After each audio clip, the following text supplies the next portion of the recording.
చరణ్ గారికి ఒక కథ చెప్పి ఒప్పించడం ఈ ప్రాసెస్‌లో అదే కథ మళ్ళీ చిరంజీవి గారికి చెప్పాలి. చిరంజీవి గారు ఓకే అనాలి.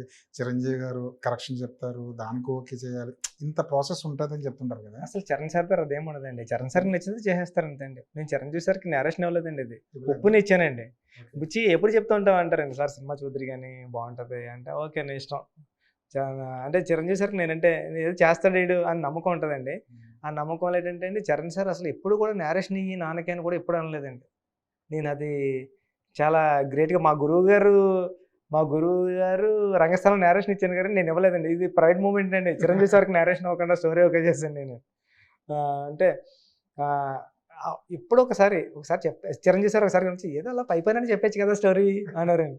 అంటే అలా బ్రేక్‌ఫాస్ట్‌కొచ్చి దేనికొచ్చి అలా అలా చిరంజీవి సార్ సెట్‌గా అంటే నేను ఆహ్, చిరంజీవి గారి ఇంటికెళ్ళినప్పుడు చిరంజీవి గారు ఇలాంటి చరణ్ గారి ఇంటికెళ్ళినప్పుడు "అరేయ్! నేను" చరణ్ గారు కాల్ చేస్తా ఉంటారండి. "ఒరేయ్! ఇంటికొచ్చేయని." "సార్ చిరంజీవి గారి ఇంటికేనండి." ఆయన అపార్ట్మెంట్‌లో ఉండేవారండి. చిరంజీవి గారి ఇంటికి "ఒరేయ్!